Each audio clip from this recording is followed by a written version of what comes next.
Bookworms, welcome back to my channel and to another retro review where I discuss and review classic books. We're still here, aren't we? It's a strange time. I honestly didn't think that by the end of May we'll still be in quarantine, but yeah, here we are. It's been a month since the last time I put on any makeup.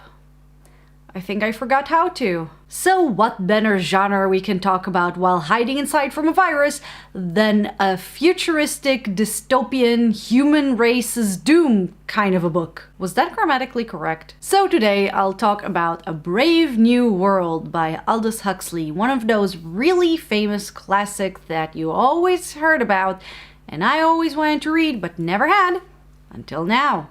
Okay, so maybe I was a little too dramatic in my intro, but this book takes place in the future, and apparently the human race is now some sort of like perverted Vulcans. In this futuristic setting, people aren't sad anymore, or upset, or anything but happy.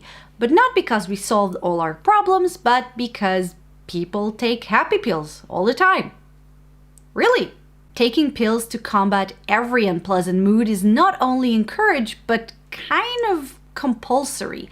Also, sex for fun purposes is the norm and with as many partners as possible because everybody belongs to everybody.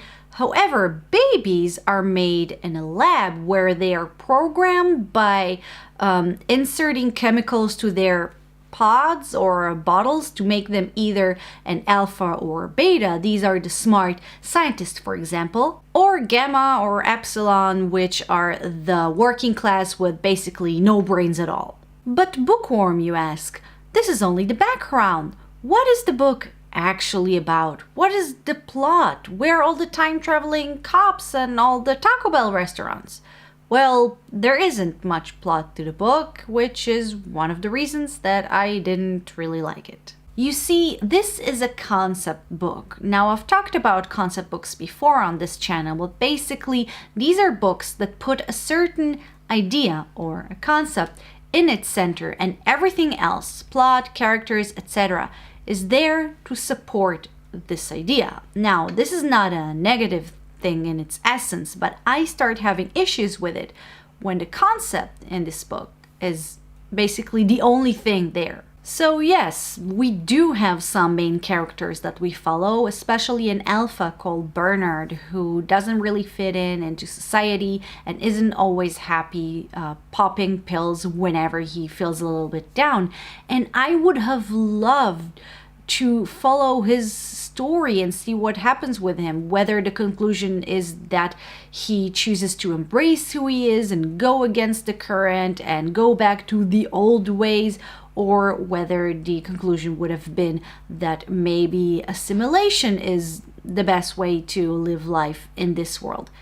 Unfortunately, again, I felt like the book was so concentrated on portraying life in this future that it forgot about any sort of character development. So basically, other than pushing this idea of what would become of us in the future if we'll continue in our synthetic, sinful ways, the book doesn't have much to offer, and quite honestly, I was very, very bored by it. Again, I have nothing against concept books. In fact, I love stories with a moral to them or even a prediction. But this mustn't come instead of good characters and an interesting plot. If that's the case, just write an essay, not a novel.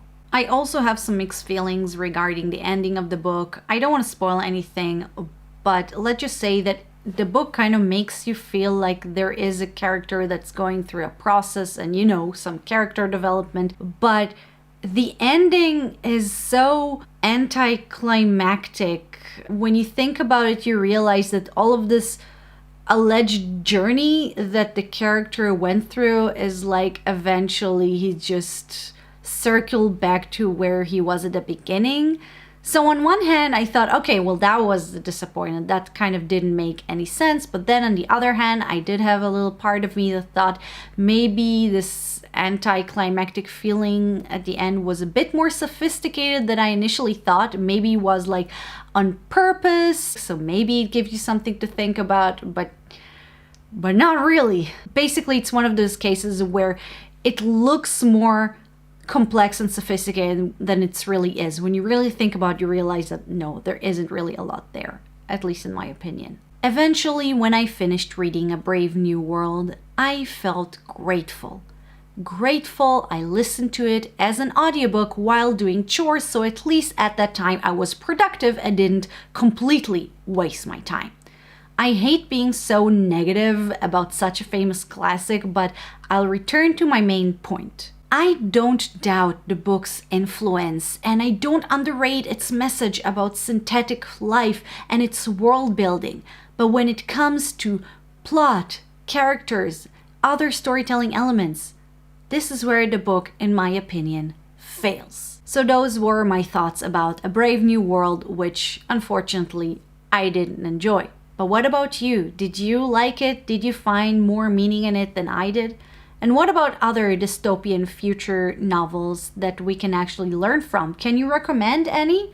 I haven't read Fahrenheit 451 yet, and I did read 1984. I didn't review it. Would you like to hear a review? I actually wasn't too crazy about it, but at least it had a lot more of a plot and some character development than A Brave New World. Anyway, guys, if you have any sort of recommendation, please don't forget to write them down in the comment section, obviously. And regardless, people, I hope that you're staying safe and sane. I actually really love being stuck indoors, but I know that I'm a minority. Things seem to be going slowly back to normal, at least they are where I'm at. Anyway, the point is, don't do what a society in A Brave New World is doing. Don't just suppress any sort of negative emotion. They are there for a reason. Apparently, I'm a psychologist now. Anyway, guys, I think I better finish this video here. Thank you very much for watching. I really hope you enjoyed this video. If you did, please don't forget to click the like button to show your support. Also, subscribe to my channel if you dare. And write down in the comment section if you have any sort of recommendation for a cool classic. Maybe you want me to review something. Anyway, guys, thank you again for watching, and I'll see you next time. Bye-bye.